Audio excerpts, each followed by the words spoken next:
Zikr deganda bu bilasizmi o'zi nima? Zikr bu Allohni eslash aslida. Allah Qur'onda aytganidek estaizu billah fazkuruni azkurkum vashkuruli va la takfurun. Meni zikr qilinglar, meni eslanglar, men ham sizlarni eslayman. Bergan ne'matlarimga shukr keltiringlar, kufrona ne'mat qilmanglar dedi Alloh taolo. Demak Allohni eslamoqlik, Allohni zikr qilmoqlik. Eng yaxshi zikr sizlarga men bugun bir taklif Rasulimiz alayhisolatu vassalamda aytmoqchiman. Eng zo'r zikr haqida gaplashmoqchiman.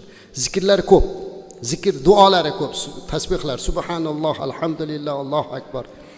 Lekin eng go'zali bir kalima borki, bu la ilaha illallohdir. Muaz ibn Jabal radhiyallohu anhu aytadilar. Qala Rasululloh sallallohu alayhi vasallam: "Man kana akhiru kalamihi la ilaha illalloh dakhala al-jannah." Ravohi Abu Dawud. Imom Abu Dawud rivoyat qilgan ushbu hadisda payg'ambarimiz alayhi salatu vasallam aytayaptilarki, kimni eng oxirgi so'zi la ilaha illalloh bo'lsa, u jannatga kiradi deyaptilar.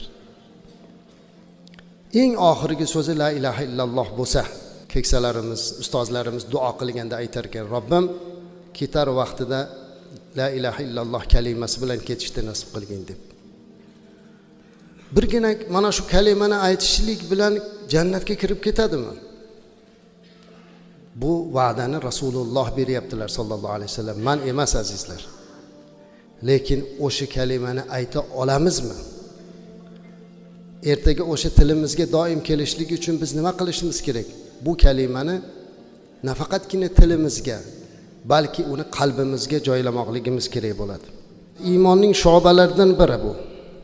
Payg'ambarimiz alayhisolatu vasallam aytadilarki, al-iymanu bid'un va sab'una aw bid'un va sittuna shu'ba fa afdaluha qawlu la ilaha illalloh. Iymon deydilar 70 nechtayam yoki 60 nechtayam sho'baga bo'linadi va buning eng oliysi la ilaha illalloh kalimasi. Mana shu kalima eng oliy.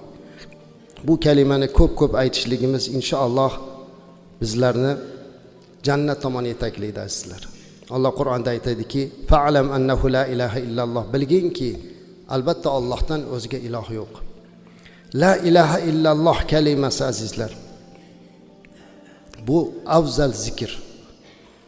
Rasulimiz alayhissalom aytadilar, afzalu zikr la ilaha illalloh. Zikrlarning eng yaxshisi bu la ilaha illalloh kalimasi dedilar.